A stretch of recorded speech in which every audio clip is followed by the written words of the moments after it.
Welcome to Barstool Benchmark, presented by High Noon Hard Seltzer. On today's episode, Big Cat is back, Rico still suspended, and we had one of his favorite guests on the show for an interview. Shame. It's a shame. Head coach of UConn, Dan Hurley. It was a great interview, too. I love Danny Hurley. He was headphones are too loud. I'm just not going to do headphones. I love Danny Hurley. He was excited. He liked. We weren't asking him the stupid questions. He likes to curse a lot. Did you ask him about technical fouls? No. Yeah. Oh, yeah, no, we he did. said we did. he's proud of We'll having make zero. people listen. Yeah. Yeah. That was a little teaser. Hey, listen to the interview. All right, please still listen. And he does, listen to what he has to say about Rico and his tweeting habits. Oh, We asked about the Woj thing. Nice. Yeah. Okay, good. There's a lot of. This week was pretty crazy. There was Auburn's number one now. Louisville coach is coachless at the moment. He's got a moving truck today. We've got a lot to talk about. Yeah, we've got Chris Mack out at Louisville. Alabama is officially on the bubble now. I think we can all agree. A top 10 matchup out west. The Big 10 and the Big 12, some ranked matchups as well. So let's get into it. Yeah, let's do it. And here we go. All right, before we get into today's episode, I'm here to talk to you about High Noon Hard Seltzer. I do it every single week. You're probably sick of me even talking about it, but don't get sick because you're going to go and buy it and have a fantastic night anytime you drink it. Grab your girlfriend, grab your friends, sit on the couch, get a couple ice cubes too, because I love it on the rocks. It's real vodka, real juice, presented by real people. Black cherry, watermelon, pineapple, all the flavors. Dave is drinking it nonstop in Miami in the sun. You could see him basking in the sun with the beautiful, beautiful can dripping with water. Go get your High Noon Hard Seltzer right now. 100% real vodka, real juice, gluten-free as well. Yeah, it's a fantastic drink. We love every single flavor. And again, set up your setups this Saturday. I want to see the SEC Big 12 on your TV I want to see how many TVs you got with your High Noons. Absolutely. All right, let's get into our show. Before we break down the games, some news. The coaching carousel has started early. It isn't 100% official, but it's all but official. Chris Mack out at Louisville. They were on the bubble last year. Remember, they were one of the biggest snubs that people forgot about. Bad season right now, and just didn't get the job done. I mean, it's weird watching Louisville suck. It's very odd. They're always a scary team to play. I mean, last year they only didn't get in because Duke beat them, right? Right before Duke bounced out. Yeah, it's weird. I mean, these guys. Do you like the moving truck? He was supposed to be like the savior, or not the savior there, but he obviously came from Xavier, right? He took Xavier to a 1 seed. Yeah, so it's crazy to see. It's similar. It reminds me of Archie Miller going to Indiana, where you have like that step up, and everyone thinks it's a great hire. It was on paper, it was when it happened, and it falls apart. How long was he here for? This was his 4th season. That's so fast. I feel like you got to give him more than that, but whatever.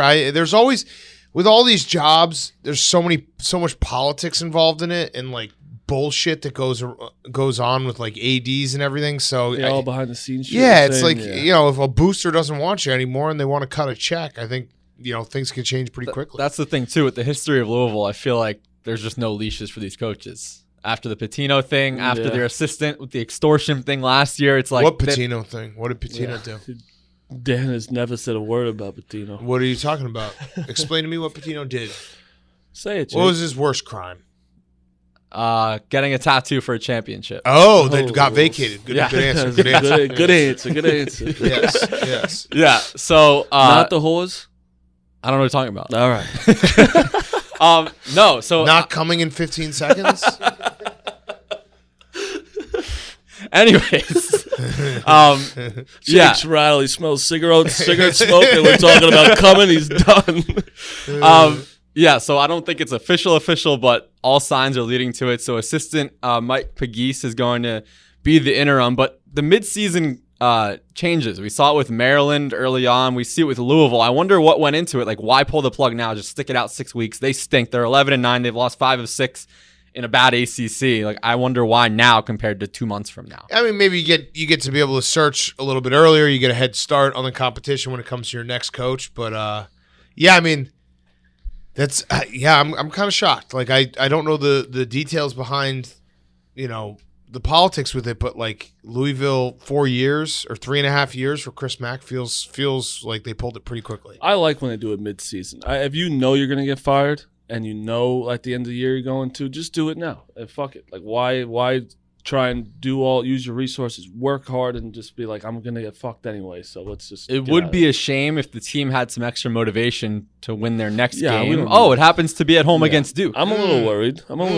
Honestly. Duke sucks. Duke does not suck. Dude, yeah, They the played fact down that the you bet competition. Clemson or Duke minus 11.5 against Clemson, that was the easiest bet in the world. Duke should not be 11.5 point favorites against anyone. Duke could have been minus 24 against Gonzaga. I'd take them. It doesn't matter. It's just that's what I have to take. Duke plays down to their competition. I love this Duke team so much because they're such a great team that's not going to be able to win a title, but I'm going to enjoy it because everyone's going to talk themselves into winning a title. Like, I'm not worried at all. Yeah, I mean, I've thought about it. Because they have the talent. Like, you have to put them in that championship talk, but they do have a lot of flaws. Their defense is dog shit. Yeah, And, Clemson. I mean, it was. It looks like they're on the same level last At least night. they gave it to Paolo at the end. That's all I got to say. Yeah. So one more thing on Louisville. Replacements. I don't know. I got one. I'll throw one out to you. His name's Grasso. He's a finalist for Fordham. So I think he's a hot name, right? Okay. That's true. That's a good call. Just saying. He was a finalist for the Fordham job. People do forget that. Yeah. Grasso is definitely a finalist. Now is it Bryant? Sometimes I replay things in my head that Rico says, and I get annoyed at him, even though I haven't seen him in 3 weeks. They won 6 of 7. Yeah, the fact that he's like, he was a finalist for the Fordham job. That's And he said that seriously, Oh, yeah. too. Oh, yeah. Some people want Patino back. I don't know if that's real or not. They should absolutely bring They Rick Pitino back. He's 1000%. all the jokes aside, he's a great coach. I mean, He's yeah. a great coach. You can't deny it. What he was doing with Iona is crazy. Right. No one talks about Iona. Bring him back. I would love that.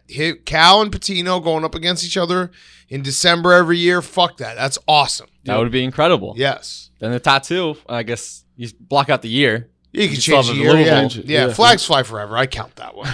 Yeah. So they won it all in 2013. Maybe he'll go back. We'll monitor it. All right, so let's get into the games. Pretty good slate so far earlier this week. Right now, we're just touching on Monday and Tuesday. We'll start with Monday, an awesome late game at Allen Fieldhouse. Number 5, Kansas 94. Number 13, Texas Tech 91.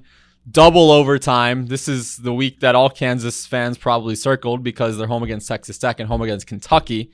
We'll get to that in our next show. But I don't know. Kansas looks like the best team in the Big 12. They look like they can win it all this week. See, I walked away from that game being like, Kansas is good, but Texas Tech showed me way more. I do. The I fact agree. that they came back and fought that hard in Allen Fieldhouse, where I think I heard the stat at the end of the broadcast that they were 1-24 all time at Kansas at Fog Allen. So that was one of those games where Kansas is good. I'm not taking anything away from Kansas, but I was like, Texas Tech impressed me. That's a tough fucking team. They're deep, and let me tell you this: 1 of 10, 1 of 11. Shannon Jr. and McCullough. That's their 2 best players, best scorers, and they scored 7 points combined. They are so deep with O'Banner and Williams went off. I'm telling you, I think Texas Tech honestly is the best team in Big 12. Really? I mean, they split. They beat them. They beat Kansas without Shannon as well. Yeah. Yeah, they've had some guys out. I think they had guys out in their Iowa State losses as well. Yeah. So if you count that, they lost away to Providence, they lost to Gonzaga, which is that's not no shame in that. Yep. Iowa State team when they were depleted. That Kansas State one stinks out a little On the road. Yeah, on the road, tough in the conference. But yeah, I think they're a really, really fucking good team. Yeah, They're 17-5 deep. run in the final 6 minutes of regulation. O'Banner in the second half went off. He had 13 or 15 of his points came after He that. could be the worst player of all time, and then all of a sudden just start and play. He had some shots that were just fucking awful. It's crazy that just because of those 2 games in the tournament. Well, it Things was have stopped. it was a fun game because the last the 2 overtimes and then the last 5 minutes of regulation, neither team was running offense. They were just guys were just making insane Chucking up plays. shots. Yeah, and just making great plays. I mean, and Shannon Jr. had horrible shots at the end of that game. Like when I think it was they had the last possession, he just pulled up for a three where he could have he had so much time to go to the basket or whatever. But the biggest thing was Abaji because he was on that three, and that alley-oop. Oh, the alley-oop he was skied. Sick. That three, the net didn't move. Yeah. Yeah, the net didn't move on that one, but the was he the one who had the alley-oop? Yeah, I think so. No, yeah, he was. There's something about alley-oops from the three-point line that are just so awesome. So when you get the backdoor alley-oop, because that's what they hold up at Kansas, backdoors and alley-oops. And, that was a great game. I do miss – I tweeted during the game, I really, really miss Azubuike's free throws. I just, miss it. It was just so much fun, that era of Kansas basketball, where it's like they play in big games and they were really good, and then he would come to the line and it was just like an event. It was like, this is going to be hilariously bad. Yeah. I tweeted it after this game. This doesn't make much sense, but we watch sports every day, and there's somehow a different way and a different outcome of every game. What do you mean? This is a Martyism. I'm saying, we watch football for so long now, right? Right. Basketball for so long, but there's these different endings. How is there still so many different endings? Well, I mean, you've never seen a double overtime game? No, but the way they do it, it's just I'm still intrigued. That's what I'm saying. Oh, yeah. Why are we still intrigued? I don't know. Because you don't know the ending. I know, but you kind of know the ending. No, you don't. Kind of. No. Well, then you would. You knew Duke was going to be Lehigh? You thought Duke was going to be Lehigh? No, not like so that, but I picks. guess just I'm saying the ending, like the Chiefs game. How have we not seen that before? Of 13 seconds. I mean, we've seen, I don't know, maybe not 13 seconds. maybe like pretty 25. Close. Yeah. I'm just saying. Okay. It's crazy. Okay. I don't want to think too hard about that. Mind blown. So Kansas, their last 5 games, win by 1, win by 26, win by 3, win by 3, win by 3. They're doing it when it matters most. They're not blowing out their opponents, but it's the Big 12. I don't think you can look into that Kansas too State much. game the other night was such a flat spot for them, where it's like they're playing against a not a great Kansas State team that's their season right there, is trying to beat Kansas. So I don't think them from that. They come off a big win against Oklahoma. They got a Texas Tech game coming up. So I'm very excited for Saturday. Saturday is going to be Kansas. awesome. That's going to be great. Yeah. That slate, the SEC, you mentioned it last week, Big Cat, the SEC Big 12 Challenge. Love it. Baylor, Bama, Love it. which I guess doesn't have as much oomph to it. No, Bama stinks. Let's just we got to just talk All right. about it. Also, Should we do one it? Yeah, more should we thing. talk Fran about it? Fraschilla said in this overtime, both teams get a chance to score. I like that. Nice. Yeah. So can we talk real quick about Bama? Yes, Yeah. Georgia 82, Alabama 76. Now, I'm not a Kentucky fan, but I respect Kentucky basketball. I have a future on them. I like Kentucky basketball. I like Coach Cal. I've never had anything, I think he's sometimes he's a little cheesy when he does the whole draft picks matter more than winning in March. Yeah. We sold Kentucky shirts last year. Can we not sell Knit Oats shirts this year? I don't know. Why can't we sell that? Can I put that shirt up? I think you could. I mean, Knit Rico Oats is has not bad. Knit Oats. I'm calling them Knit, N-I-T Oats. I was so dumb. How's he going to do Alabama with NIT? Yeah, he's got Knit Oats as the next John Wooden. He thinks that the system is he can coach better than anyone else. He's been shoving it down everyone's throat until he got suspended, that they were the best team in the SEC and their sets are incredible and how they run it. And not to mention that he didn't do anything that revolutionary. He fucking did Daryl Morey and they've been doing in the NBA for a while now, threes and at the rim. Yeah. But for some reason it was revolutionary to Rico, and I kept on saying I don't think they're as good as you think they are. They make a lot of basic mistakes. And I think we now have to do. I mean, if you guys don't go on Knit Oats' boat, I think you would have been a little more honest about it. No, I sat there last night. I was to myself. I'm like, did he brainwash me? He did. I think I'm the only brainwashed one me. who was I was screaming stop! Don't let him do this. Yeah, he brainwashed me. Because Yes. I was on the boat, but I will tell you suck even if I go on your boat. No. They are not a good basketball team. I'm not going to be mean about it. I don't think Knit Oats is a bad coach overall. I think next year he probably will have a team that he can put it back together. I still am high on Alabama basketball and what he is, but this team is not very good. And this team has a very good chance of missing the tournament now because they play Baylor. What is it? Baylor, Auburn, Kentucky is next Baylor, three. Auburn, Kentucky is They the need next 2. 3. They just lost to Georgia. Shout out my guy Tom Crean. That's a He was bad going loss. berserk. He went into the stands and Yeah, talked he went- on the phone. I don't That's know what that a was bad about. loss. And knit oats. Put What'd the you shirts. think of print that the shirt. one? I mean, it's right there. Yeah, it makes Fucking sense. name's Nate. It makes Like, knit sense. oats. But they're almost like of a Duke too, where it's like, do they play down to their competition as well? Because all Their resume makes no sense. Their Wins res- against Gonzaga and Houston, I losses think it makes to Mizzou, sense. sorry, They played Jake, well and at the Georgia. beginning. They played well at the beginning of the season. Yeah. They have not What's played their- well in conference what's play. their last big? They beat Tennessee in conference, right? At Like, Florida, Well, they beat home against LSU. LSU, the game they blew Yeah, the cover So on. they Yeah. get up against these bigger teams, and then they shit But the I bed don't- against to lose. See, one. I don't even buy that though because they've also lost to some they've lost some big games recently, have they not? Like they They lost to Auburn. Yep. That's kind of it.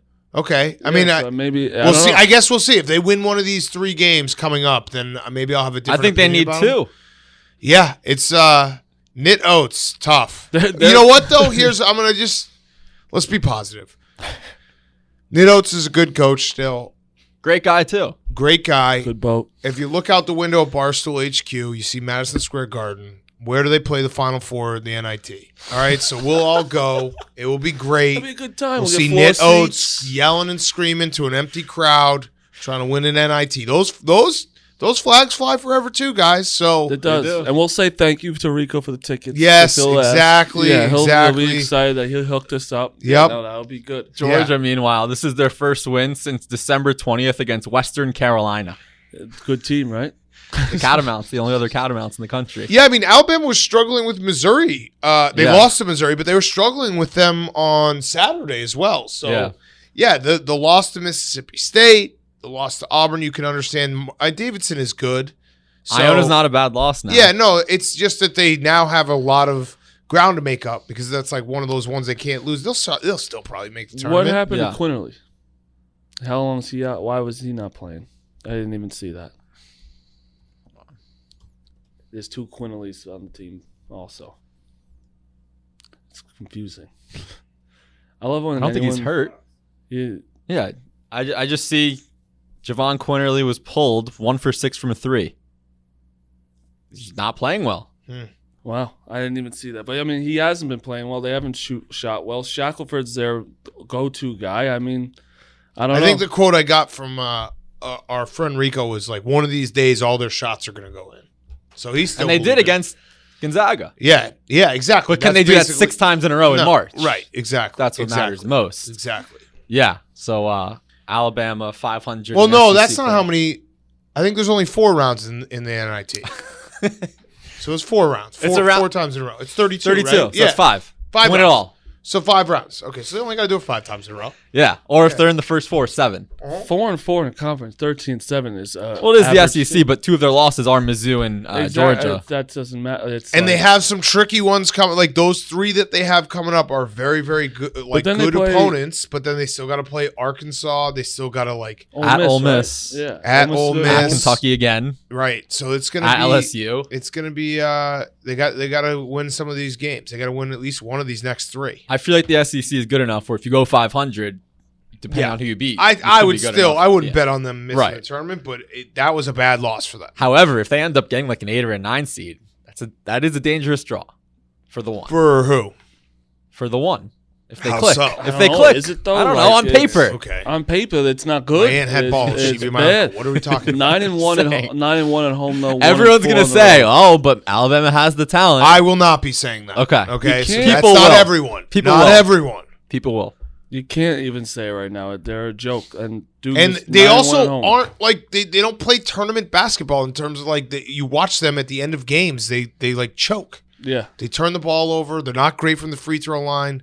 Again, I don't. It's Like I'm nothing not saying personal that against they Nate Oates. had to beat the Sorry, shit out Knit of. Oates. They didn't have to beat the shit out of Georgia, but it was 76-70 with like 4 minutes left. A good team wins that game, Right. no matter what. Yep. Like I'm not saying Good that to point. blow them out. Good point. Yeah. And there's no, even Rico said, he texted us, there's no excuse for this one. It's Georgia. Like he's spun the last few losses. He's in the back of his head. He's like, "Oh, this is like it's Road fine. games. These happened." Yeah. No, he's not. He probably texted Knit Oates right after. He's like, "You get him next time, He's coach." struggling, man. They're not. Do you have them in the tournament right now in your bracketology? Good question. That is a good question. I had them in on Monday. I think they were last 4 in or last 4 buys, but this takes them out. I think their wins in December probably will carry them. Yeah, the Gonzaga-Houston games. Yeah. I mean, yeah. All right, moving on to Tuesday. Let's go to the Big Ten. Number 24, Illinois, 56. Number 10, Michigan State, 55. No Kofi Coburn. No Andre Curbelo. Fuck no this problem. game. Fuck this game. You had Spartans? I know. I had All right, Illinois points. -1. Oh. So at least I pushed, but I can't believe that like last sequence where he gets fouled with 0.2 seconds left, he misses the first, and then tries to miss the second and hits it. That's bullshit. That was my one win last night. Michigan State +2. I was very lucky. They were down all game. They shouldn't have been a winner at all. I should have went 0-7 last night. No, Illinois is good. Illinois is very good. The fact they were missing those two guys and they still played that way. I'm not worried about both teams. I'm not worried at all. You think they're the best too, or you think Purdue in the Big Ten?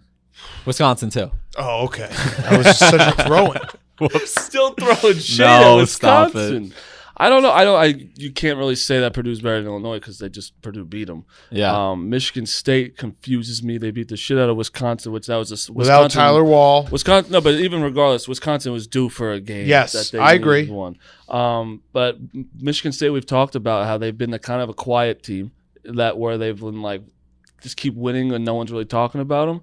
But I don't know. That's weird. That's a huge win for Illinois without your two best players. And, I thought they were dog shit without Kofi because they lost to Marquette early. They lost that. But And Marquette's not a bad loss anymore. No, I know, not anymore. Yeah. But I'm saying without Kofi, they lost early in the season where Right. it's like that's usually who their lost offense to goes through. Cincinnati But by 20. that just shows that they have a lot more depth than people think. Yeah. I wonder how many teams in college basketball have won a basketball game when they score 7 points in the last 10 minutes. That's what Illinois did. Yeah, no, it was a pretty ugly game. That's an ugly finish. And they should have won easily. They were up and it's that Up 14 at half. whatever. They're just kids. Yeah. Michigan State losers of 2 of 3. They host Michigan Saturday. That's a big one for both. You guys should go to that game. I think it's bad luck. If college basketball fans want that game to happen, we should not go. Yeah, so that's a big one because Michigan, if they win, I think we can put them back on the bubble watch. I didn't even realize Michigan was playing Michigan State this weekend. So now I'm definitely going to take Northwestern tonight. Yeah, that's also true. Because that's look ahead game. a sandwich spot of Indiana coming off a big win against Indiana, going against Michigan State. Northwestern shows up on a What Wednesday is night. that, 8? Just saying. What is Yeah, it, I 8? like that. I don't know what time it is at. No, the spread. Oh, 8. Yes, 8, yeah. yes. Yeah. Pat was asking what time the game I don't was. know. Yeah, 8. Sure. Yeah, so that'll be a big one this weekend in addition to the SEC Big 12 Challenge. And then one more big game before we get to our interview with Dan Hurley. Late night, 11 p.m. Eastern tip. Fuck this game, too. Number 7 UCLA 75, number 3 Arizona 59. This is the UCLA team that had the hype and the team that went to the Final Four and the team would go back to the Final Four. They shot the lights out. Their defense was good. What the hell happened to Arizona? I was watching it in bed and I was falling asleep. It was like 12:15 and I think Arizona it was maybe like 10 minutes left and they had 50 points. And then I wake up and I check the score. They ended up with 59 points. Yeah, they just didn't score in the last 10 minutes. Well, a big reason for that is Kerr Carissa, 0 for 12, 0 points. I've Jesus never Christ. seen. Me and Hubs were You're talking. convinced he threw the game? Well, Me and those Hubs were convinced that he threw the game. I'm also going to say something in his defense. Those nets at UCLA are too short. They are short. They are short nets, and that's not good for shooting. No, it's not. That's It a doesn't- really bad thing. The nets don't Tight flow nets, well. short nets, bad. True, but I'm pretty convinced he threw the game. I've never seen someone play basketball like that. 0 for 9 from 3, and it wasn't ever close. It was so bad. I had to stop watching. It was disgusting. He might have thrown it. I'm going to ask him. I will. Ask him if the nets matter, too. I will. Okay. Juzang, though, he was playing like it was fucking in the tournament again. That's the problem. I'm going to be honest. I know you're out on UCLA, but still this don't game has to scare you. It does. For being wrong. I have to give them credit, but I still don't. I still don't respect them. I have to That's do this. crazy. I have to. I understand. It's crazy to say. Like last night was very impressive, but there's just in my mind I can't do it yet. Why? That's crazy. They have good wins. I'm telling you I'm wrong. My opinion's wrong what I'm saying. So what do you? I'm telling you Okay. it's wrong.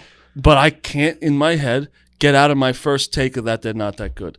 I just can't admit I'm wrong yet. But you just did. I know, but not really. So you're like hedging. You're playing both sides of being right and wrong. As you can tell, I play both sides of a lot of things. But look, when UCLA shoots 53% in the first half, you're going to have some breathing room. 71% from three in the first half. Did you guys notice the audio on the broadcast? No, why? It doesn't match. The ball would be in the air, and Dave Pash would be like, and it's good. It was so it's ahead. like whenever you sometimes will pull up porn and you'll be like, it will be off a little bit. You know what I'm talking about? Of course, it'll be just like a little bit off, and you're like, wait, she's not. Her mouth isn't open. How's she moaning? She's not moaning, and then at the get right to time. it 5 seconds later, oh, there it is. Yeah, you can't have watch that. this. You can't, when she's moaning at the wrong time. That's exactly what you described. That's so spot on. Yes, but it was infuriating. I'm like, what the fuck? I didn't know it was going in yet. Even though I can tell, I really do think any 3-pointer. I can tell you if it's going in or not right away. Right off the hand. If I could probably do 90%. All right, we should try this out. I think I'm 100% from the near side, the elbows. Yeah. From the elbows. I think that's hard. Yeah, no, I can tell you. No, 3-point from the elbows. Oh, okay, I don't know about corner threes. Corner, that's the hard. That's where I give myself 90%. I think we should try it one. Yeah, weekend. we should. Yeah, so Arizona, there was just twice this season they shot less than 50% on twos. They shot 34% on twos tonight or Tuesday night. So I don't know. They just didn't click. Maybe it was the nets. Maybe it was the broadcasts. I mean, they couldn't hear the broadcast. That doesn't make sense. But yeah, anyways. but it does fuck you up when the porn is way off like that. It really does, right, Jake? Of course. Yeah. So those were the big games for Monday, Tuesday. We'll get to Wednesday later in the show. But now let's hear from the head coach of the UConn Huskies. It's Dan Hurley. Awesome interview. Awesome energy from him. Great anecdote about being in the middle of Rico and Adrian Wojnarowski's beef. It sounds complex. You'll hear us unpack it. So here he is, the head coach of UConn, Dan Hurley. All right, we want to welcome on a very special guest. He is the head coach of the number 20 Connecticut Huskies. The Huskies 14-4, 5-2 in Big East play. It is Dan Hurley. Coach Hurley, thanks for joining us. Your Huskies are rolling a little bit right now. Winners of 4 in a row, coming off a smackdown. We can call it what it is, over Georgetown earlier this week. So thanks for joining us. What's the state of the program right now? You guys must be feeling really good entering February.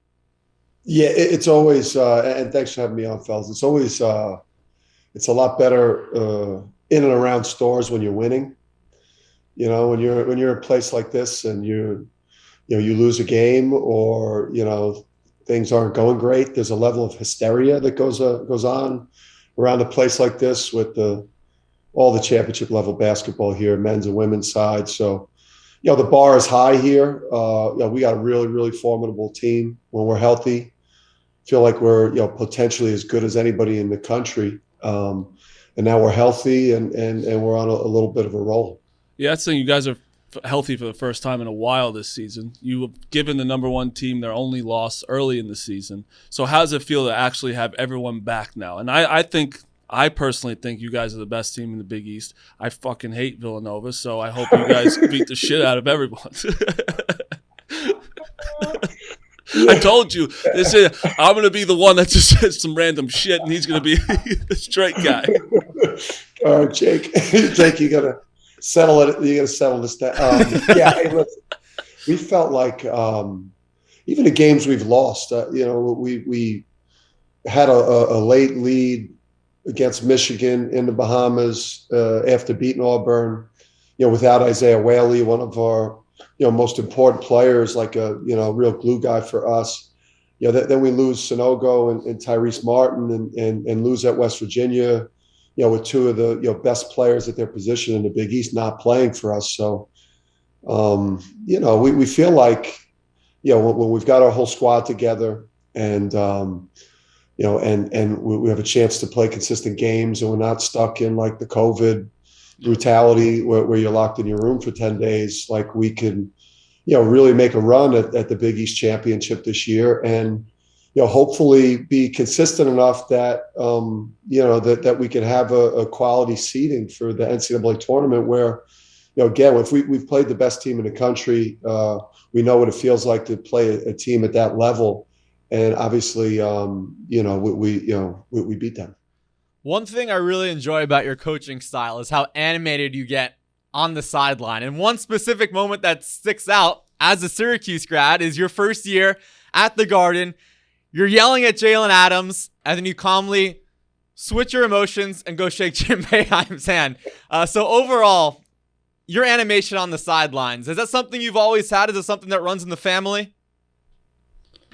Yeah, I mean, definitely runs in the family. I mean, my dad, the patriarch or what have you, right? Like he would, if he didn't like something that somebody was yelling from the stands, like an opposing fan or somebody, catcalling him, I mean, he'd go up into the stands or at least threaten or at least take 2 or 3 steps up into the stands, to go grab somebody or tell him he was gonna F him up. And then obviously, you've seen Bob and, Bobby as a player, and then what he's doing on the sidelines. It's kind of like where we're from. We're from Jersey City. You're from Jersey, North Jersey in particular. You got this edge to you. That Syracuse thing too. Like it's year one. We sucked. I didn't even know if we could score against their zone. The potential feeling of getting embarrassed at the Garden in your first big game as the coach of the Huskies. I couldn't believe how well we played in that game because we were not a good team that year. And it was a pretty authentic reaction. My only fear was because Syracuse was in Atlantis this year, I had some recurring dreams or nightmares that we were going to play Syracuse in the championship game there and that we were going to lose and that Coach Boeheim was going to chest bump Buddy and then do the reverse me,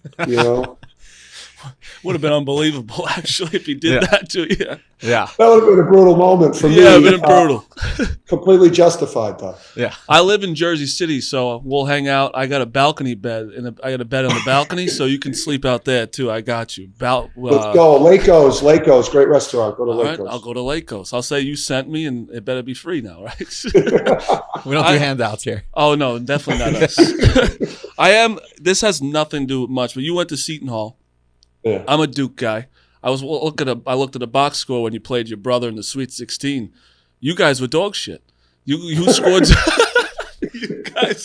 You scored 0 points with 20 minutes played. Bobby's had 40 minutes played, 4 points. Just wanted to say, tough going for the Hurleys. But how cool is it in real life? It's like you both still in the game. Oh, look at that! That's sick. A picture of the game. That's sick. Watch on YouTube. Yeah, I mean, I was brutal that day at both ends of the court. It wasn't strictly the offensive end. But that was PJ too. I mean, I was playing in all fairness to me, right? I was a backup point guard playing probably 8 minutes a game. And, PJ Carlissimo, understands that if he plays me more, it'll diffuse my brother, it'll kind of get in my brother's head. He's not going to want to destroy his little brother. So he actually sunk both of us that night by playing me 20 minutes, and I completely sabotaged our chances of winning. And Bob was fortunate enough that he had Grant and Christian. Pretty good players. Yeah, but I was horrible, and it got a little better from there. Yeah. So one similarity between you and your dad's coaching path is, of course, the high school level, right? He had 28 state titles with St. Anthony. You did really well at St. Benedict's Prep, Coach Tristan Thompson, J.R. Smith. What's something about the high school versus college coaching level that maybe we don't notice, besides obviously the more mature players in the skill level? Yeah. You get these guys at a really cool age. I mean, imagine, what it was like to coach J.R. Smith or Tristan when these guys were 15, 16 years old. It was Tristan, came into St. Benedict's as a 14-year-old, leaving home for the first time. He stayed at my house, that weekend. And, he's this really young, innocent kid. And, now, years down the line, he's a max contract player, dating a Kardashian. It's you see him when they're so small and you're part of their development process. I was lucky though, because I didn't know really what the hell I was doing. I was a first-time head coach.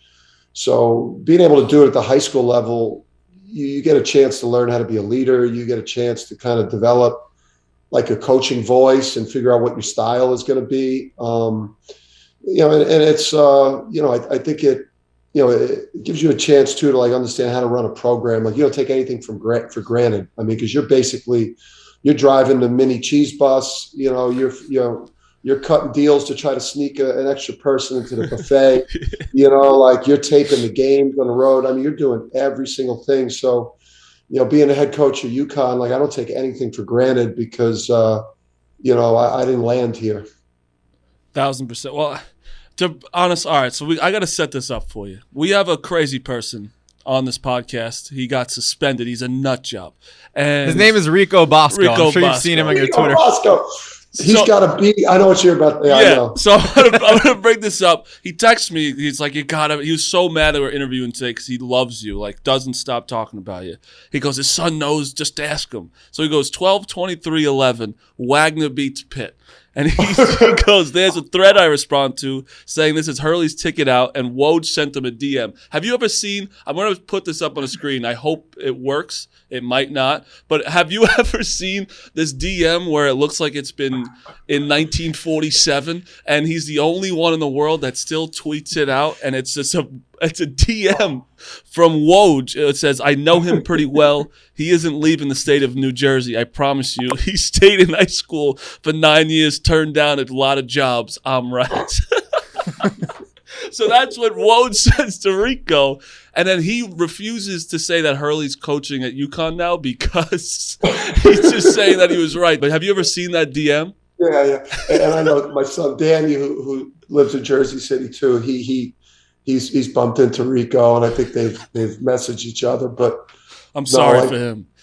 I see it. I see it a lot. Like I never check social after we lose because I don't need that dance around in my head. But eventually, when I stick my head out of a rabbit's hole and take a peek, I'll occasionally like maybe win a big game or something, and then maybe see on Twitter like Rico Bosco and the Woj thing. And I laugh my ass off every time.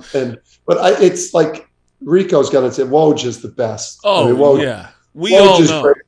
Woj is a great guy. So, I mean, I think it's incredibly funny when I see it, but Rico's we got to mend that. And we got to bring those two men.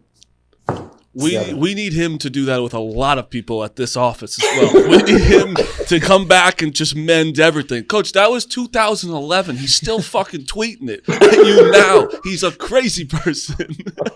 You know what? Last season, we had Fran Fraschilla on. Rico had a similar beef with Fran over something he said, 10, 15 years ago about an official. And they hugged it out virtually. Yeah, we're buyable people. Like you come on, it's like, all right, we like you. Like I don't like Calipari. I just hate Kentucky, Duke, whatever. And he came on, and Rico was like just sucking his dick. It's like, all right, here we go. Here we go, Brad Calipari. I'm like, so it was. He's a very buyable guy, but he's a crazy person. I'm sure you'll see that tweet every win you have. I did have a question. Do you still do the pregame sage? Because I love that, first of all, when you're saging the court, because I'm a superstitious guy. I gamble. I have a lucky pen. I have everything. So do you still do that pregame? No, I got a couple things. So I only do that like once a year. I'll also sprinkle. So I get the sage. I'll sage all the entire court, like meticulously. And the locker rooms and the coaches' locker rooms and the path that any person could potentially walk that will have any influence on the outcome of the game. So any type of entry, exit area gets saged. Been like also spraying some holy water all over the place. But then once the season starts and I feel like it's been cleansed, I'll only sage the players who are sucking. I fucking before love the game, this. I'll just sage those, just the guys that have really been burying me. I love that. It's like the opposite of a Gatorade bath after a win. Just a holy water bath. I love that. It does wonders. It does wonders for their confidence too when they're like the one guy that's getting saged. Yeah, it does. I think you need to sage me. I'm going. Every coach that comes on, just in case, because in case Dave, our boss, finds out that how dumb I actually am and he fires me at some point. I've been trying to. I do job interviews pretty much with these coaches. So like Coach Cooley, I cover his ass when he breaks his pants. I'll spray tan Coach Pearl and I'll wipe his sweat when he goes. So I'll be your sager just in case. All right. Just if I get fired, can I be your sager? Yeah, your stagecoach. Yeah. Sage coach. So last season there was a lot of buzz about the return to the Big East, right? And James Bouknight had comparisons to Kemba and Shabazz Napier. But you guys have turned the page and been just as relevant this year in the post-James Bouknight era. What's the biggest reason for that? I mean, like you're in year 4. We've recruited like really good players. I think in like, in each class that we have in school right now, we've got like NBA prospects in every class of our program, so we're pretty talented. We're deep, and we've got like a culture here of where we work at it 11 months a year. These guys are on campus with us basically 11 months when you count like summer school and like anytime that they're not here, like we're really getting after it with these guys to help them, get to their best level as players. So, recruit talented players. You invest a lot of time in those guys. I think we're loaded with players in every class. We've got more coming in. And this is where we are right now. I think just as a program, I think year in and year out, people better get used to the fact that UConn's going to be competing for a championship in this league every year. And that, we expect to be a factor in March like we were for a very long time. You said at the beginning of the podcast, too, like let's face it, Connecticut's got ESPN and UConn. That's what Connecticut's got. And you guys, you always have when you think of college basketball, you think of March Madness, it's UConn. It basically is. Is it always that pressure on you basically every game? Like, do these kids know that, or do you just take it one game at a time and you just have them ready for that? Yeah, I don't think they knew it. I think like we when we recruit them, though, we tell them like this is like there's 8 or 10 places in the country in college basketball where people care as much about the results as they do here. Whether that's our crazy fans or like we have one of the largest like media followings on a local level in the country. I mean, we're probably one of the few schools that does like media availability like on the road, and I'll have 5 or 6 of our beat writers there and columnists. I mean, this is like more like NBA type of microscope that you're under. Yep. And that's, I think, until you are in that environment, as a player, being able to turn off the noise, like after you play like shit, like don't put your name in the search engine. It's a bad idea. Like don't do it. For me, following Coach Calhoun and Kevin Ollie, who both won national championships on the men's side, you got Gino over there, who's, got like 12 Olympic gold medals and 20 national championships. You got to be able to just put the blinders on and just keep going forward. I think growing up in Jersey with like a Hall of Fame dad and like maybe the greatest point guard of all time in college as an older brother, I've got like really thick skin. I don't give a shit. I mean, I don't care what people's opinion of me is. Like maybe 1%, that's soft side, but I really don't give a shit. I'm like, I just want to try to kill the next team I'm playing. I don't give a shit what people say. It don't bother me. I would have never guessed. Never guessed. I'm ignorant. No, like I'm ignorant. People yell at people think, yelling at me during a game on the road or like that shit don't bother me. No. I can't do what my dad used to do in high school because I'll get in a lot of trouble. I'll probably void my contract, which I don't want to do. But yeah. Going after the refs will suffice. I've been better. I mean, no technicals this year. That's huge. It's like probably unbelievable. People probably stunned by that right now. I honestly was, and I love when you get technicals. Except when I bet on you, but still, that's a different thing. That won't hold up. That won't hold up. And I'm sure the one I get will be, meme worthy. Yeah, when you get a technical, you got to make it worth it. Yeah. I love the games. I love, that's why I try not to look to see who the refs are. Like, we get the sheet like the day before the game of who the referees are. Or I don't know if it's 24 hours or something, or the morning of. Yeah. And I never look, because I don't want that dancing around in my head, because I do have certain refs, when I see them, it makes me sick. KenPom has a rankings of officials. It's kind of crazy.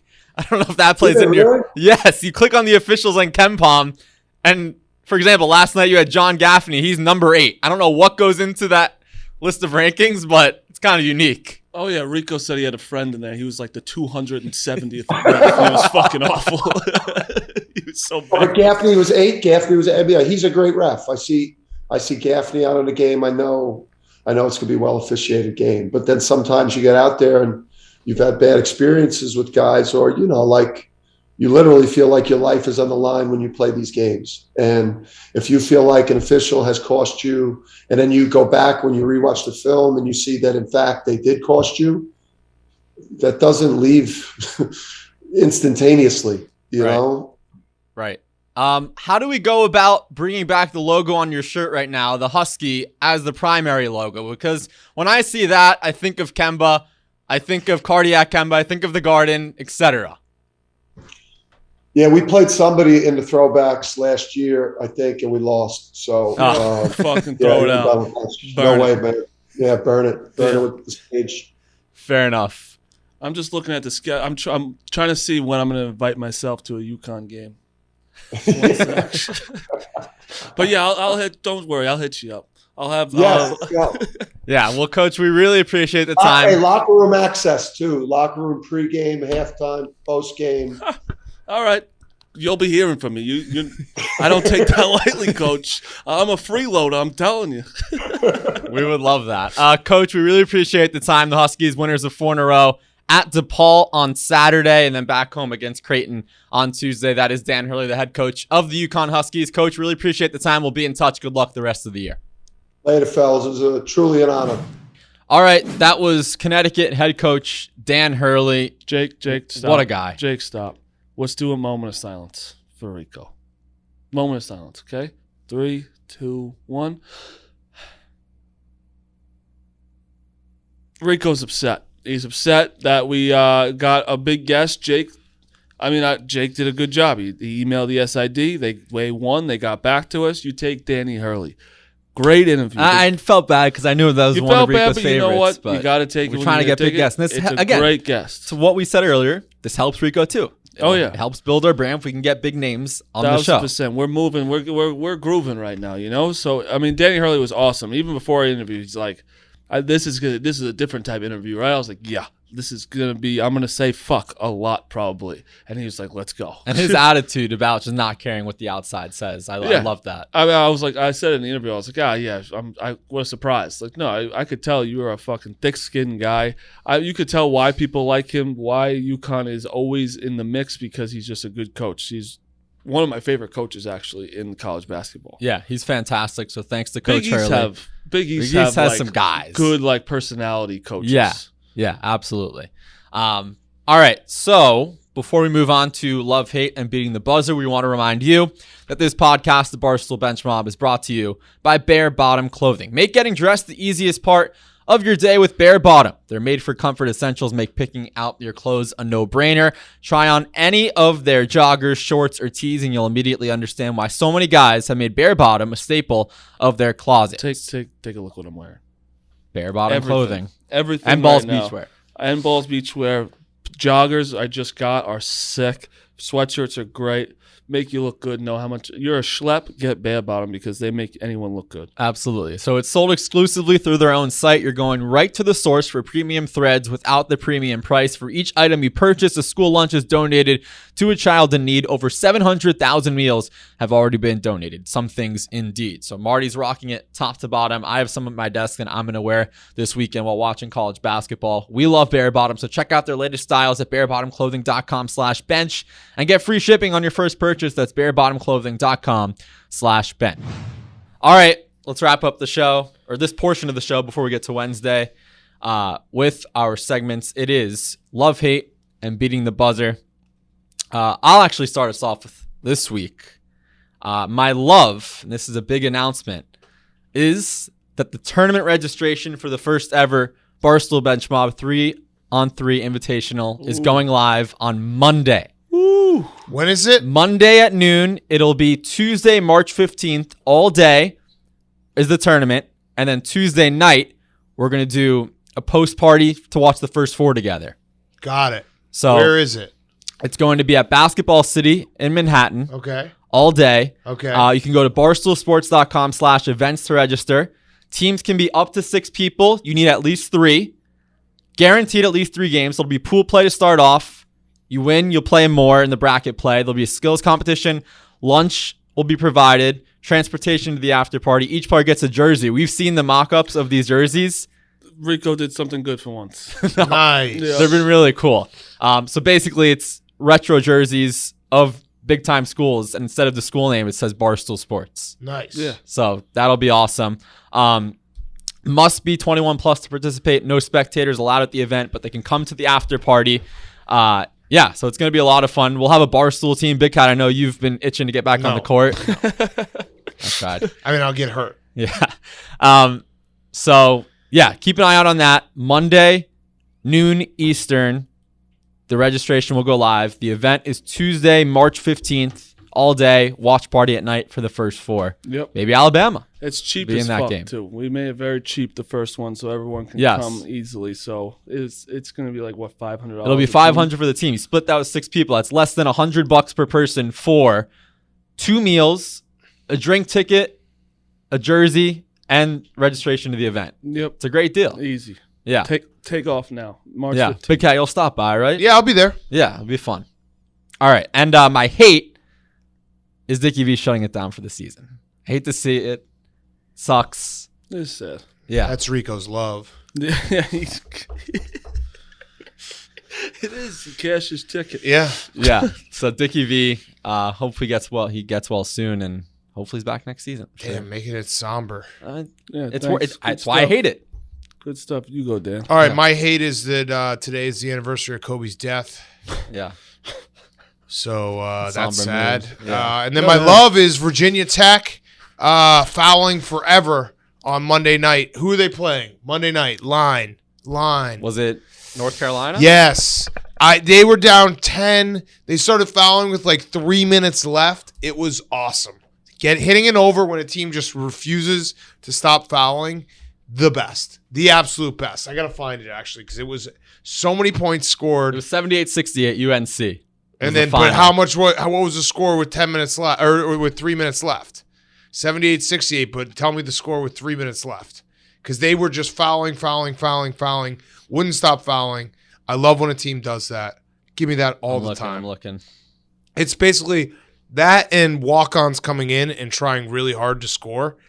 Those are the 2 things that you just love to see as a game. It was The walk-ons are the best. 65-54 with 3:46 left. That's crazy. That's That's 119. It insane. ended up So how many points? 140, 25 points in the last 3.5 All minutes. fouls. Incredible. That I was just watching. I was like, I thank you guys. They started fouling so early and they just wouldn't That stop. makes me hard. Like, Uh-huh. that's It was like, awesome. Holy shit. It was a loser. It was a man. dead dog And it wasn't loser. even a high-scoring game. No, it was a dead 78-68, dog like- loser, and they just fouled their way into making it a winner.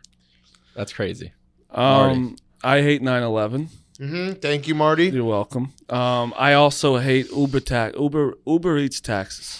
I mean, these guys are banging me out every night, every single night, and I just can't stand for We it get anymore. $80 off. Yeah, which is fantastic, but they're banging me out on What? the tax. Barstool employees get $80 for the month in coupons. Uber Eats. Yeah, let me use yours. What? Yeah, I'll give. If you can figure out how to get mine, I'll give them to you. I don't care. Oh, wow. I would love That's a that good too. deal for We me. might But how split do I it. get it? I love Big Cat. How do I get it? We got an There's- email. yeah, we there's got to an email put a in the few code. months ago. $80 a month. Yeah, you can have my code, but I don't know where the email is. I'll find it. Okay. Oh wow! All right, my love is Big Cat. Okay, there we go. He gives me $100. I get $80 of There his you go. Uber Eats. Yeah. All right. So that's love, hate. Here we go. Now it's time for beating the buzzer. Monday, Tuesday only. We'll do Wednesday later on. All right. 3, 2, 1. Let's start off with that UNC Virginia Tech game, 78-68. The Tar Heels needed this one. They had 2 blowout losses prior. They have BC, NC State, Louisville next, and then Duke. if they can get a little streak going, they'll have some momentum for that home Duke game. Yeah, I mean, they will. Wait, what is it? BC, NC State, Louisville. And then so Duke. they should win 2 out of 3 at least. And if they win all 3, they'll have Yep, the whole host Duke. That will be fun. Armando Bacot, 14 and 19. You nervous for that one, Marty? No, I'm not that nervous. They're a weird team. Baycott, they run through pretty much him, and he sometimes can't hit a fucking layup to save his life. But then I still also can't believe he's still at UNC. He's been there for a little bit. Big East, St. John's 84, Seton Hall 63. You can add St. John's to the list of the team that desperately needed a win. If you're gonna close the gym off just for student section and get blown out by 30, you gotta go home. Yeah, but this one made sense to me. Like I took St. John's. Like they lost on Saturday to Seton Hall. Yeah. And it's like, what do you think is going to happen in the second game? Like both those teams are good, not great, and so what was wasn't that? really Was it Monday they played? Yeah. Saturday. they played Monday. 2 days It's later, crazy, right? Yeah. Both Right. COVID postponements, but yeah. Ole Miss 70, Florida 54. I think it's panic time for the Gators. Castleton's still out. It looks like it could be long term. They're fucked, Florida. I hate Florida. I've written them they're- off, so I'm happy that I've written them off because I don't want to think about them anymore. Yeah. Virginia 64, Louisville 52. So the Cardinals have lost 5 of 6. They have Duke this weekend with the Chris Mack You thing. think Virginia could turn it around? So Virginia, the last 7 games, win, loss, win, loss, win, loss, win. No. I don't think so. I'm just saying I think a loss is coming next based off the pattern. But yeah, I mean, in the ACC, anyone can get hot because no one's that much better than anyone. Yeah.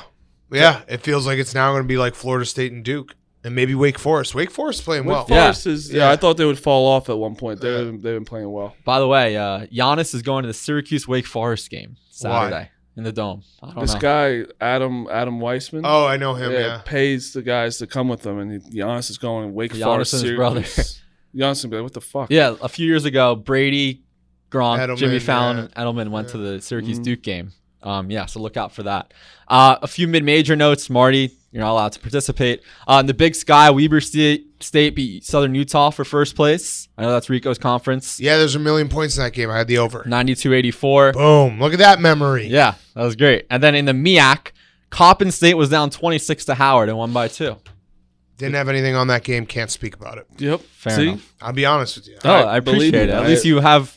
I had, At you know least who I had last night that was great? That was one of your pet projects lost. Missouri State last night? Oh, No. That's a trigger word for No. Jake Indiana Marsh. State? No. Who did I have? Missouri State lost to Indiana State. I had Indiana A State. lot of mid-majors Indiana have But states. Missouri Yeah. State's the team that everyone likes. Like, they think they're pretty good, right? Yeah. Yeah, they lost. Yeah, and not I had that- Indiana State yeah, plus not 5 that or good. 6. That's Outright. 52 in Ken Palm. Outright. I mean, lost. You think he's a moron for just not watching mid-major No, basketball? I watch it when I gamble on it. I'm not sitting there watching a random Bryant. That's game. fair. I'm the same. I don't care. I'm watching. Just respect it. That's They need all. They need to honestly make Friday night like should be all the mid majors. It kind of we is. said The Ivy. But it's Ivy and it's like it's Mac and like Yeah. that's it. But And the you Mac. would never. The MAC in football would never be a thing in Barstool or whatever if it wasn't played on Tuesdays. and Right, they should Wednesdays. play. They should like Yeah, every weekday afternoons. No, weekday afternoons, but Friday nights. Like put the major conferences on Saturday and Sunday. Like just give me Friday night. Like there'll be like 6 games. I'm like, where are all the games? Yeah. Yeah, that would be great. Texas 73, TCU 50. Jamie Dixon did a get out of class free card for the students. Didn't work out. This game, you want to talk about sweats that shouldn't have been sweats. This game, the over was 122.5. Oh. And it was 71-50, and they scored with like 5 seconds left. Oh Jesus! I was sitting there like winner all day, and then I'm like, wait, I did the math in my head. I was like, what the fuck? I think Texas is pretty good though. I do. I do too. Like I think that I think they're a team that they'll be good. You'll hear from them come tourney time. they're a bunch of transfers with a new coach. It's going to take Right. some Chris time. Beard's a great coach. Yeah, so I think a lot of people are writing him off right now, which I think it's a good time to get in on him. Tuesday is going to get rowdy. His return, and Ric Flair, I think, is making an appearance. Oh wow. Jesus Christ! Yeah. Boise State has the longest winning streak in college basketball. Didn't They beat cover. Wyoming. Fuck them. They've won 13 in a row. They didn't Beat cover. Wyoming. Fuck Doesn't 'em. count, Fuck though, 'em. because they didn't cover. They didn't hit free throws. They Yep. won by 3. Am I Yes. right? Yep. There we go. The Cat's memory. Mhm. Maryland 68, Rutgers 60. Anytime they lose at the rack, Scarlet Knights, I'm just like, wow. how'd that Yeah, happen? and Maryland's like they're starting to play a little bit better. You know, Yeah. like it's not terrible. So No. yeah, because who'd they beat? They beat Illinois, but Illinois was missing a bunch of guys. But like, Maryland's not going to make the tournament. Maryland's had a terrible season, but it's nice to see them fight a little bit and not just like totally bottom out. Right. Like Nebraska. Shout out to Rutgers Nebraska. You guys have them Thursday, right? Yeah. If Wisconsin doesn't win that by 20, I'll be embarrassed. Yeah. Kentucky struggles, takes down Mississippi State in overtime, 82-74. Who got hurt? Ty didn't play. I know that. Someone else got hurt. Every time I watch a Kentucky game, since I put a future on them, someone just crumples underneath the hoop. And I'm like, what's happening now? They do get hurt. I also think their other guard, what's Jacob his name? Toppin. Yeah. Obi Toppin's brother. Yeah. Is he out for a while? Ty, there's No, Jacob Toppin. Or did he come back in? What's their other guard's name? Yeah. He flopped a little on that screen. Oh, yes, he did. His guys got to call. They were talking about the Toppin Auburn game now. His ankle guys got to call out the pick. That's like a big no-no. Like, how do you not communicate there? Oh, that was crazy. Yeah. But he did. I think he hurt himself in the flop. Yeah, I do too. I think he hit his head a little bit while flopping. That was my first reaction to that. Yeah. Sheba is a beast. 21 and 22. Wait, so is Jacob Toppin okay? It says the ankle's okay. All right. Yeah. Seriously, it's been like 4 games in a row where I just am watching Kentucky. And it's like, oh, another guy just got hurt. Yeah, I mean that's a big Stop factor. getting hurt, Kentucky. We saw it's you putting futures on teams. I like Kentucky. I think Kentucky Cowboys is going to make a nice run, so I want them to. Didn't you put on Cowboys and Gallup? Yeah, Gallup towards ACL right away. It's not good. Yeah, so Kentucky, Kansas Saturday, big one. Going to be awesome. Yeah, Colorado 82, Oregon 78. Just as we thought the Ducks were turning a corner, 6-game winning streak gone, Buffs back to above 500 in conference play, best win of the season. I told Rico, I spoke to him last night before Alabama lost. I'm like, just spin illegal? It. Not for work. It's illegal. I said, okay, just hop from Bama to Oregon because Oregon's on the rise. But they lost. Did he? No, they lost. But did he? Before that? He probably because he was talking about how he was going to buy a future again because you know how he did the future and then he cashed out. Yeah, he's going to do it again and then he's going to cash out again. He's going to just keep doing like. Who cashes out futures in the middle of the season? 2 weeks into the season. Yeah, November. The whole point of the future is like it's the you future. Yeah, you don't know. Just the tournament. Marty, Duke. Jesus Christ! How long is it going to take to bring up Duke? Free throws. Duke 13, Clemson 1. Yeah. That's interesting, Jake. Yeah. I don't understand what in a you're 2-point about. game. Yeah. That seems like it could have decided some things. Well, get to the rack. You know, they were shooting a lot of threes. Clemson. What'd they shoot? Yeah, 1 26. free throw the whole game. They're shooting 26 threes. You're not getting to the rack. Doesn't seem like a fair shake. Easiest 11.5 points cover. I don't even think were they ever outside of that number? No. Largest lead was 7. Joey Baker, though, he's back. 3 for 4 from 3. He was back. Number 1 Auburn 55, Mizzou 54.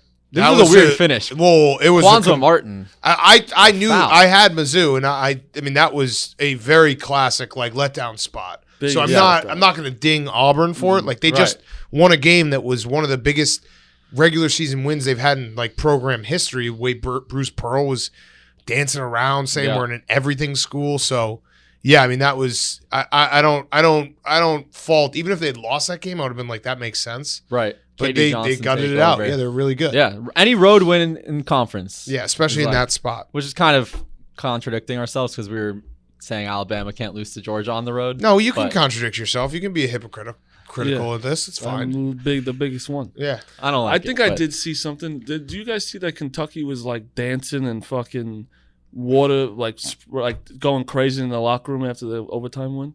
No. I think that's correct. If Kentucky's celebrating like that, that's insane. And then the last one, Pittsburgh beat Syracuse by 11. Who cares? Wait, what? Syracuse? No. Are you serious? Holy shit. Wait, you guys screwed with Pitt barely has a team? No, I didn't know. You actually didn't know? You lost to Pitt? Yeah, they stink. That's bad. Syracuse stinks. I know, but I knew man. Syracuse stinks, but I didn't think they stunk that How awkward bad. is it at the Bayheim house? Because like both kids are on the team, do you think they are terrible. The kids might be ruin his like whole reputation. He's got to retire. There's like a take like Jim Boeheim bet on his friends and like family. Oh, he man. did. I mean, he did. That's a bad thing They're to see. 9-11, 3-6. They've never been under 500 under Boeheim. That's a guy who said he was going to retire 5 years ago. It still just keeps going. Yeah. And I won't say I won't say it. But they've got Giannis coming.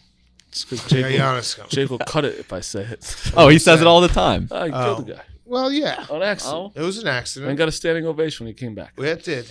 We went through a lot. Went through a lot. It's very emotional killing a person. Anyways.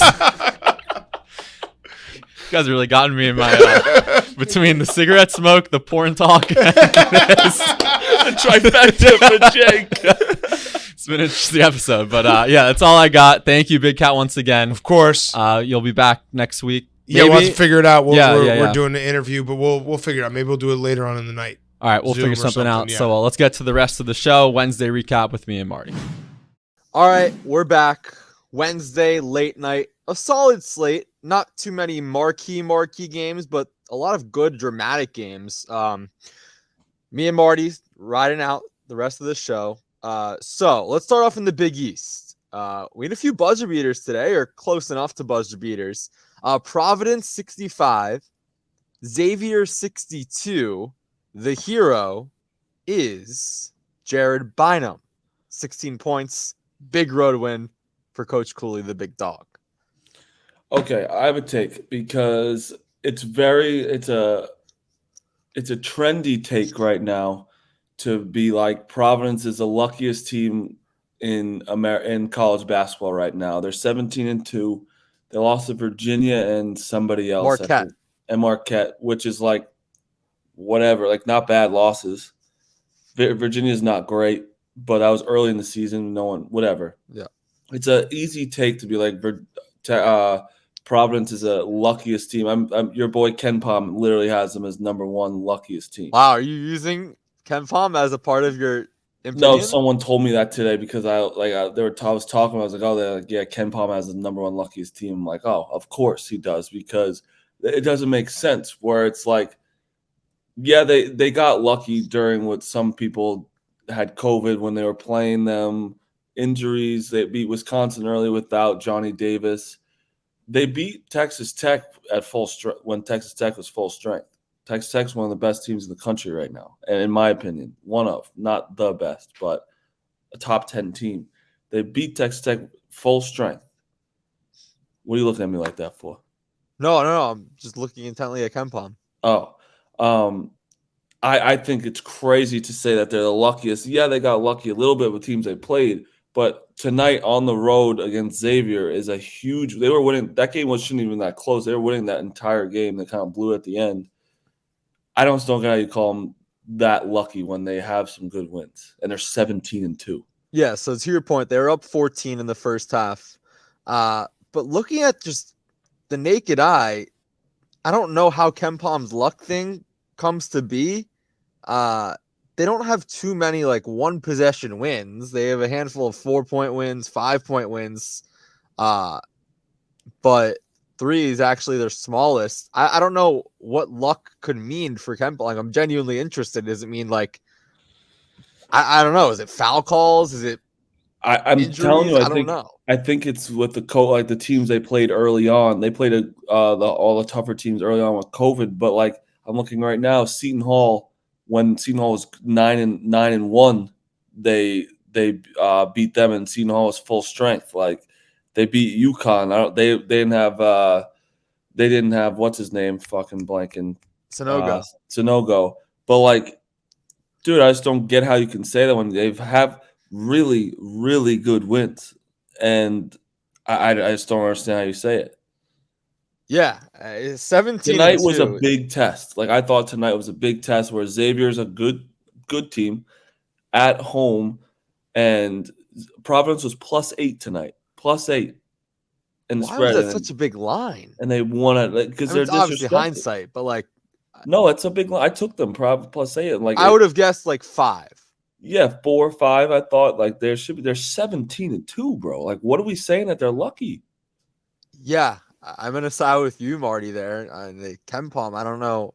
And it's not just Ken Pom. Like I've heard this a lot from Goodman said it. Like a bunch of people have said it, and it's probably because they're all fucking looking at Ken Pom.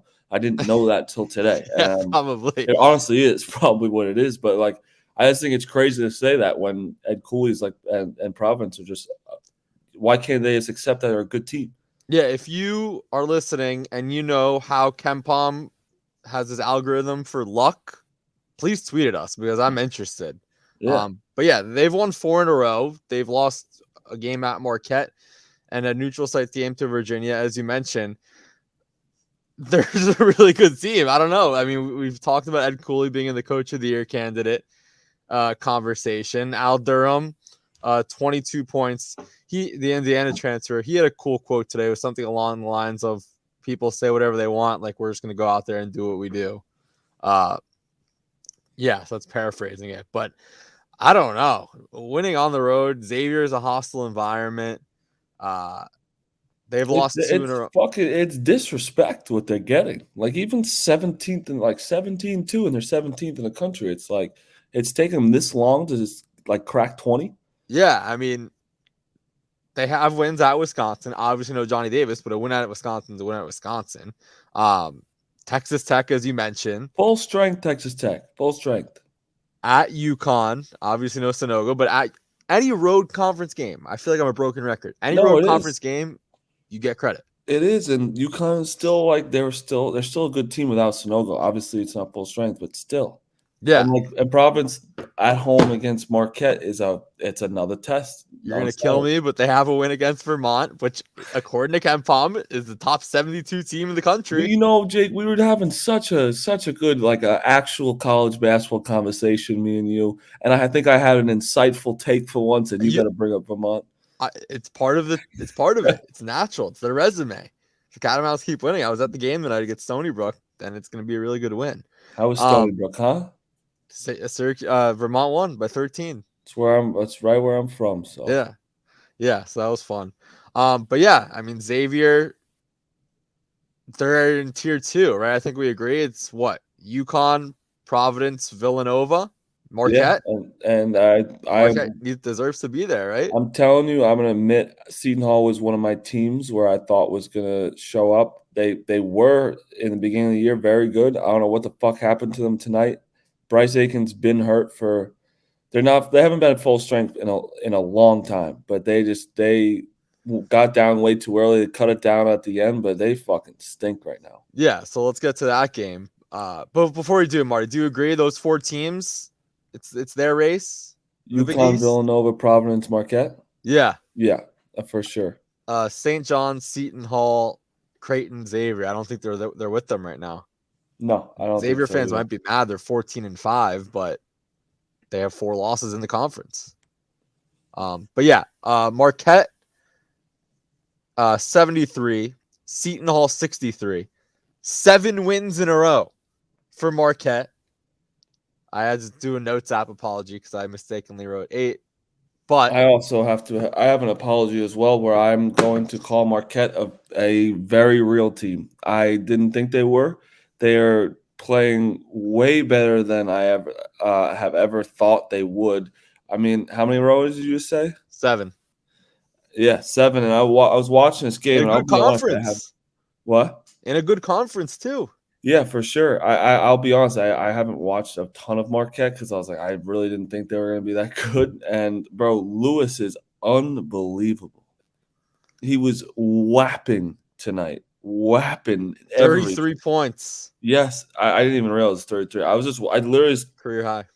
I was just watching him and I was like, holy fuck, this guy didn't miss. It was literally just him. No one else really did anything. Yeah. He was 11 of 19 from the floor, made 7 free throws. Yeah. Only one other guy was in double figures, but I mean, Shaka, we talked about it a few weeks ago. I think it's something along the lines of just he had so much pressure at Texas. Much pressure. A ton of pressure. And we obviously saw what VCU? Yeah. When he was at VCU, it wasn't a ton of pressure there, and he did well. Texas was a lot. Here, he's in a market where there's professional sports teams. One of them just won an NBA Finals. They have one of the best players in the world in Giannis. They care more about that. The other team has Aaron Rodgers. Obviously, they just lost, but they take the spotlight away from Marquette, you know? Yeah, 1,000%. They for sure. No one's really watching Marquette crazy tight there. Right. They have the Brewers mascot going down a yellow slide in left field. It's like there's all like good teams there. Right. That's what I'm saying. So I feel like if Marquette's bad, like people would be like, all right, we have Aaron Rodgers and we have Giannis. And we got cool jerseys. Who cares? Yeah, exactly. So, but yeah, Seton Hall, you were so high on them. I know you have a little family bias in this one. Your brother Yeah, I went there. definitely do. I definitely have somebody in my ear, aka my brother, this stupid fuck. But I mean, he gives me all this information on him all the time because he watches no matter what. He went there.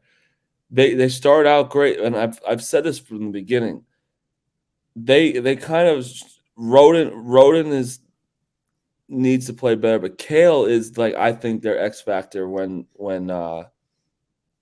what's his name's out playing, and Kale hasn't shown up. He was 2 for 12 tonight. It's like you just can't have that when they're relying on you. You know. No, 100%. I mean, even Roden 5 of 17. Like Jesus Christ. Yeah, Roden. Rico and I went to that the Texas game in early December. Yeah, he had 18 points. He looked like a very consistent player. I don't know. It's something to monitor. I know there were talks. I know Rico wanted Willard to be the front runner for that Maryland job. Now, like, get fired. no, I don't know about fired. But No, he's not gonna get fired. But I mean, what they're doing is they're not. I don't think they're a tournament team right now. here's where the panic button is out but not pressed. They have a road game at Georgetown on Tuesday. That's their next game. Yes, they don't play this weekend. Well, and when I say, oh wow, that's fucking February. Well, they just had 3 games in 6 days. But when I say that they're on the they're not in the tournament right now, which I don't think they are. They have a win over Texas, which is like it's a good win. It's not as good as it was at the time. And Michigan is not a good win right now. Like it's a good win, but like it's not like holy shit, you know. I don't think they have enough to get into the tournament right now. Do you? I think they're a true bubble team. I think them and Alabama are pretty much fighting on that list. I mean, yeah, it's tough, but they could use Michigan winning on Saturday, and let's get to that. Oh my god! Michigan beats Northwestern, survives against Northwestern, 72-70. Northwestern blew this game. Michigan's lucky. Hunter Dickinson fouled out with 2:30 to go. Northwestern led by 7 with 5 minutes left.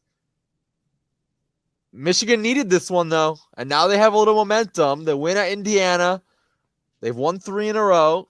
If they can beat Michigan State on the road on Saturday, they're back. Do you agree? Yes, I do agree. But watching this game, I mean, Big Cat even did say it's like this is such a look-ahead game to Michigan State, Northwestern at home. Like, fuck this. Like, whatever.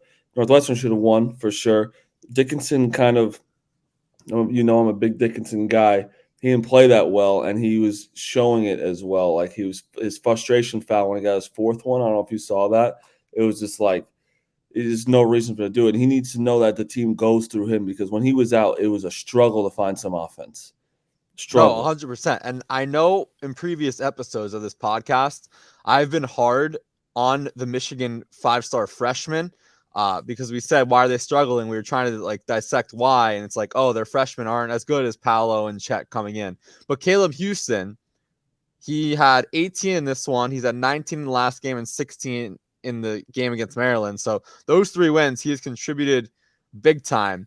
And that's the Caleb Houston they thought they were signing, right? With all the hoopla preseason, Juwan Howard, top recruiting class, blah, blah, blah. It's guys like him who do consistently play well. And that's what they're getting here. And if you can keep that going, not only will they get on the bubble, they'll get in the tournament, which, of course, who knows what can happen after that. You know what I mean? Yeah. No, Houston has to. Is it Houston or is it Houston?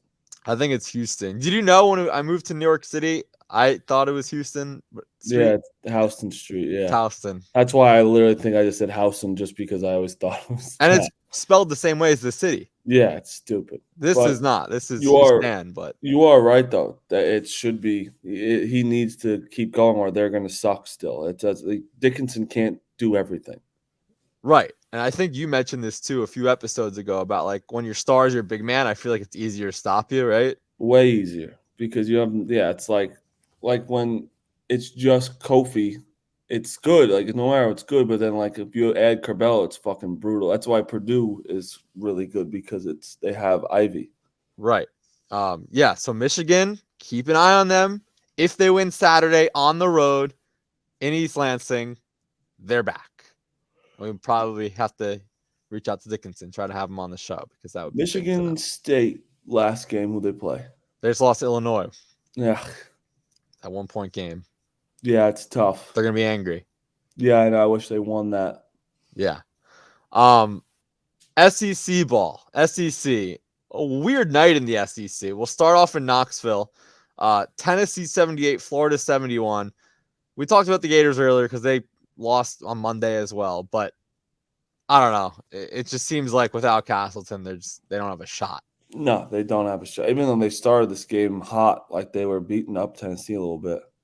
Yeah, they were up 8 at the half, but 40 minutes is all people care about. I don't Tennessee know. being 18 and Providence 17 doesn't make sense to me. Providence so much. I mean, this is kind of a benchmark bias. We'll admit. No, I don't think I really like Tennessee. I do hate them, but like they have some losses where it's like I know they play in the SEC and the Big East is a good conference, so too. So I don't get like one off doesn't make any sense to me. Yeah, I mean Tennessee. I've said this before. They need to win a big road game for me to believe in them. They have at Texas Saturday. Yeah, it's gonna be a big game. That's kind of a game to me. Let's see who's an actual team or not. Right, because these have been two pretty disappointing teams this season. And Texas, I mean, as we mentioned earlier, they smoked TCU, so maybe they're feeling a little in a groove. But I don't know. Florida and there was a fight at the handshake line. It just seems like frustration. I can't remember the video right now, but was that did you see like the handshake line?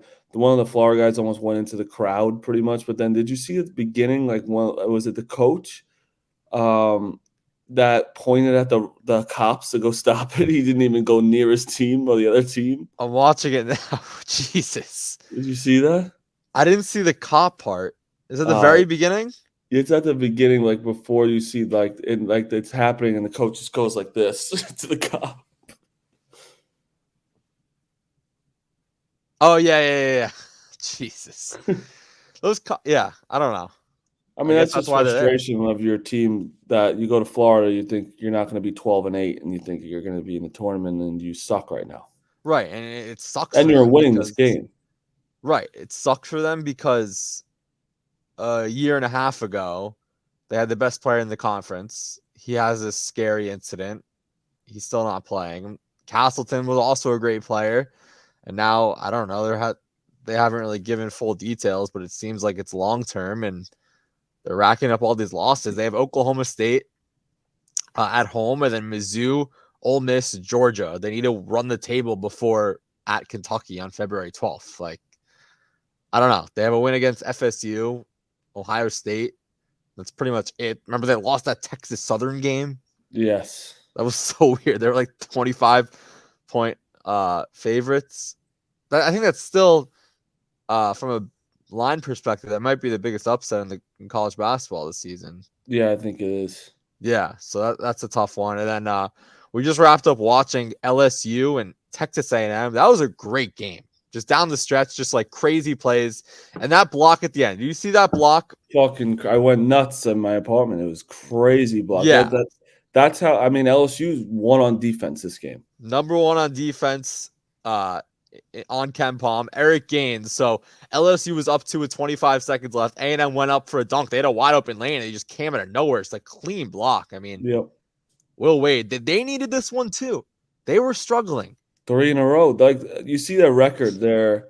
What's their record? 16-4. 16-4, and they're 3-4 in the conference. Now 4-4 in the conference. Like that SEC we know is tough, but they needed that coming off a skid of 3 games in a row. But an X factor in this game was Sharif O'Neal. I thought he brought a lot of energy when his defense was very. And did you see that at the end where he got the and one they reversed it? The ref completely was going to do it as a block and one, and he just reversed it on him. Yeah. No, that would be amazing. I mean, he's only played in 4 games. He had a season high 7 points, season high in minutes, 20 minutes. I mean, if the sport would love this, just him to go off. Oh, I want him to go off. We'll get him on the show whenever we want. Is he a TikTok guy? He's I'm friends with his brother, so Right. So he said he'd come on whenever. Yeah. So that's a huge win for LSU. They really needed this one. At TCU Saturday. That's a sneaky game in the Big 12 SEC Challenge. You got to win that one. Yeah, and then Texas A&M, they're 15-5. They've lost 3 in a row though. I don't know. They're one of those teams where I feel like it's house money for them. They didn't really have any expectations. No, yeah. I mean, I don't know what. Like I bet this because it was so hot. They were plus 10. 10's a lot. 10's a lot for a team with 5 losses. Yeah, and these 3 losses, home against Kentucky by 6, fine. At Arkansas in overtime by 3, fine. At LSU by 6, fine. Like, yeah, no, they're a tournament team. They very well might be. They don't really have a resume in terms of wins. Arkansas, Notre Dame, right now. And Arkansas is making a comeback. They really are. Arkansas is making a comeback. We'll hit on them quickly. I mean, we don't have to dive into this game, but they beat Ole Miss by 9. So Arkansas, 5 wins in a row. Home against West Virginia, Saturday. Yeah, you got to win that one. And Musselman's already hyping it up. I felt like Rico today. I was texting Ruda right after the game. Ruda, their director of operations. Yeah. Yeah. I think Musselman just tweeted something about must-ticket transfer program. An effort to ensure every seat is filled for every game, the team is announcing a ticket transfer initiative. If a season ticket holder can't attend a game, but they don't have anyone to transfer it to, they can transfer it to the ticket center and just try to pack the place. That's great. Yeah, I feel like every team should do that. I saw a picture of UNC today. Whew. No one was going to that game. Really? Yep. It was bad. Well, they got the win. They won by 11. Yeah. Over BC. But no, they're getting back on the right track. And then quickly on the Big 12, Iowa State, Oklahoma State was a good game in overtime, 84-81. The Cyclones, another one of these teams where great start, reeling a little bit. They needed this one on the road and they got it. Yeah, no, they're a team that's just I can't figure them out. I really can't. Like I can't bet on them.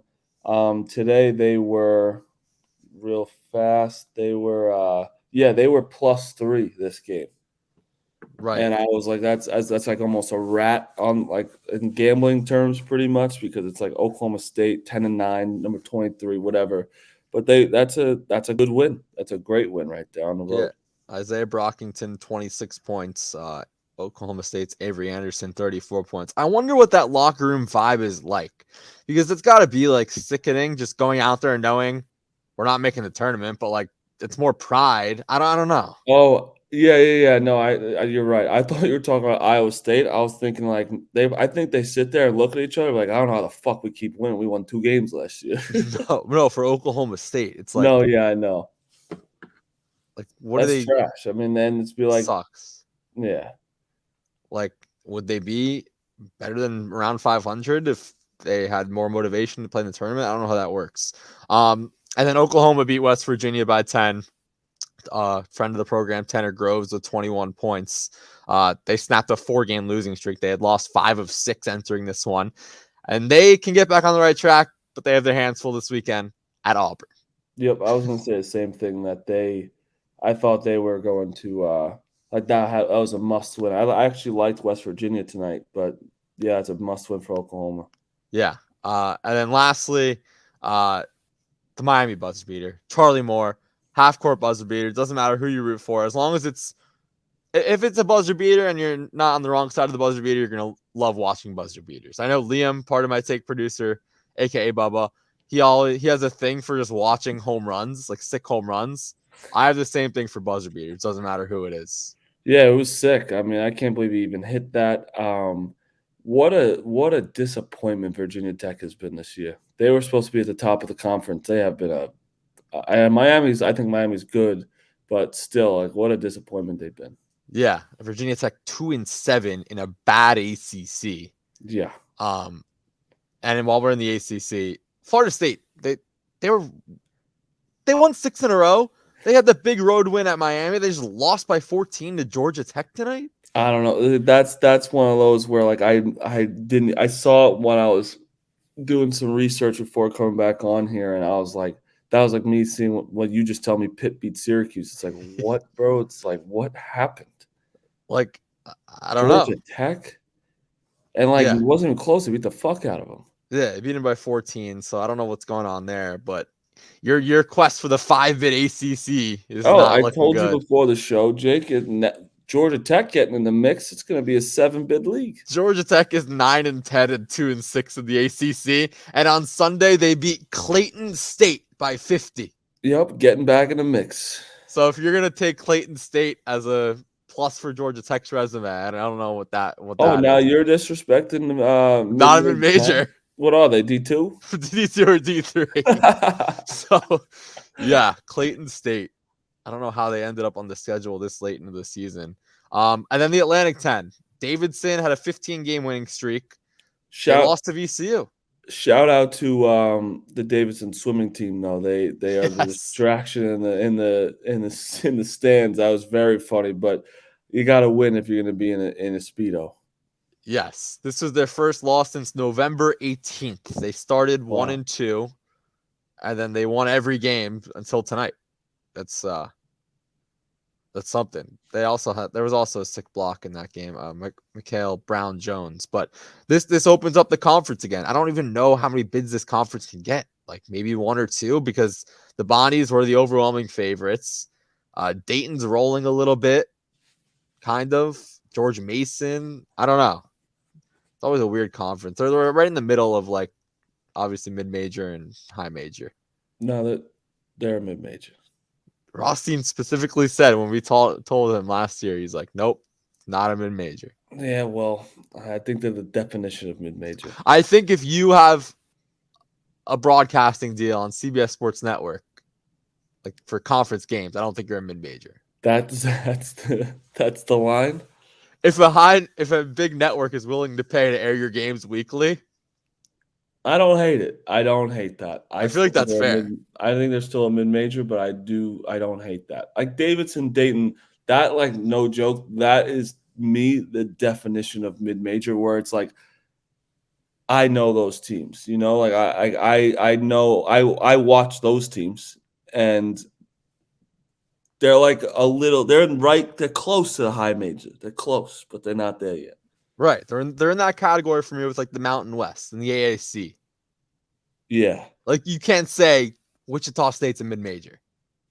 Memphis, Houston. No. Yeah, I know. Houston really keeps them afloat. And like Boise State, not a mid-major. Yeah, I guess. It's those conference. They're in like the gray area. But yeah, that was Wednesday night. This weekend's gonna be incredible. I can't wait. Oh shit! Saturday. It's supposed to be a snowstorm. Snow. Yeah, I'm gonna sit my fat ass on that couch and get groceries and have frozen foods all day: pizza rolls, fucking Chinese rolls, everything, and just watch college basketball and no football, so like literally just 12 hours. Right. No, it's gonna be incredible. And again, we just want to remind everybody that the Barstool Bench Mob, the first ever Barstool Bench Mob 3-on-3 Invitational, presented by High Noon Hard Seltzer, is coming your way Tuesday, March 15th. All of the details can be found at barstoolsports.com/events. Again, Monday, noon Eastern, live registration. Take the day off, come play basketball, and then come watch the first four with us tonight. It's going to be so much fun. Yeah, shout out High Noon. It's going to be great. We're going to there's a Barstool team. There's retro jerseys of all the best college basketball jerseys that I actually really do like. I'm telling you, take the day off, you schmucks. It's going to – and we fought for the people. We said we want it to be cheap, the first one, because we want everyone to have fun and everyone to do it. It's going to be $500 for your team, up to 6 people, which was that What's that match? Like 80 something It's dollars. like 80 something bucks, and you're getting 2 meals, you're getting free drinks at the after party, you're getting the jersey, you're getting to play. It's an awesome deal. You're spending $80 on a night out in the first hour. So just Tuesday, March 15th. It's going to be awesome. It's at Basketball City, which is sick. There this is no schlep tournament. Like there's prizes. There's also real refs. Like we got this thing for real now, and there'll be half court shots and free whatever it is. There'll be contests. So be ready. Yeah, so stay tuned for that. BarstoolSports.com/events. The registration goes live Monday, noon Eastern. So start talking to your friends, putting your teams together, because the teams will move quickly. There's only so many spots, so get proactive and get rolling with that. All right, so that's the show. Thanks again to Big Cat and UConn head coach Dan Hurley for joining us. Tweet at us who you would like us to have on the show next. We've kind of split it up. We had Purdue, so the Big Ten. We had the SEC the week before. Here's the Big East, the ACC. They've got to have teams worthy of talking about. Honestly, the one person that I was thinking about, I don't even. Wake Forest. Yeah, I was thinking FSU too. We were in touch. I reached out to Leonard Hamilton's SID for Florida State, but they just lost tonight. I don't know. Let us know who you guys would like to see. ACC, like we're not going to get. Duke doesn't let anyone. Like Right. I've been in contact with Mark Williams. Like he's like they just don't let us do anything. It's not even Barstool. It's just like they don't let us talk pretty much, unless it's like right after the game. But I think only like Steve Forbes is like the only one, I guess. Yeah. So like maybe Wake Forest. But if FSU or Miami can get back on a roll, we'd love to have one of them on. That would be fun. But yeah, thanks to everyone for listening and supporting. Be sure to watch on YouTube the full episode as well. And we'll be back on Monday recapping the SEC Big 12 Challenge, a lot more other games, hopefully a guest as well. So thanks again, and we'll see you guys this weekend. See ya.